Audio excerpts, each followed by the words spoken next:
এর আগের ক্লাসে আমরা সি শিখেছিলাম কিভাবে অ্যাকচুয়ালি পারফেক্টলি সি লেখা যায়।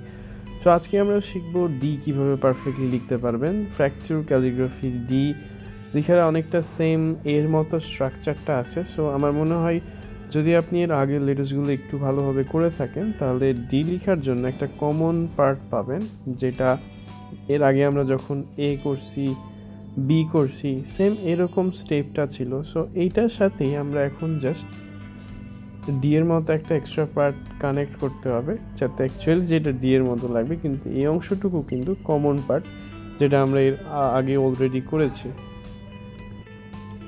আমি প্রথমে লিখে দেখাচ্ছি একটা, তারপর আমি আপনাদেরকে আরেকটা অংশে লিখে দেখাবো যে স্টেপগুলো আপনি কিভাবে লিখবেন।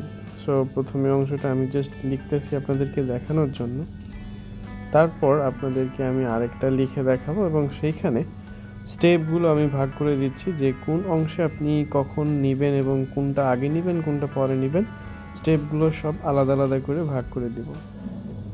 সেই হচ্ছে ফার্স্ট লেটার যেটা ডি আমি লিখলাম। এবার আমি আরেকটা লিখে দিচ্ছি যেখানে আমি স্টেপগুলো দিব। সো সেম আগের মতো স্টেপগুলো রাখতে হবে যেটা আমরা এর আগেই করছি এখানে। সো সেম এরকমভাবে করে নেন সবাই, দেন স্টেপগুলো আমি আলাদাভাবে ভাগ করে দিব যাতে ক্লিয়ারলি আপনারা বুঝতে পারেন যে স্টেপগুলো কখন কোনটা আগে দিতে হবে। এবং আমার মনে হয় এরকমভাবে আপনারা যদি ফলো করে থাকেন এবং প্র্যাকটিস করে থাকেন, so you can do it perfectly. So আমি প্রথমে লিখে নিলাম, দেন আমি স্টেপটা দেখাচ্ছি। This is the last part. So now এখন আমরা করব যে স্টেপগুলো কখন কোনটা দিতে হবে। So this one is the first step, যেটা একদমই কমন অংশ, অনেক লেটার্সগুলোতেই থাকে। তারপরে নিচের অংশটা সেকেন্ড স্টেপ আমি এখান থেকে দিলাম। So this one is the second step.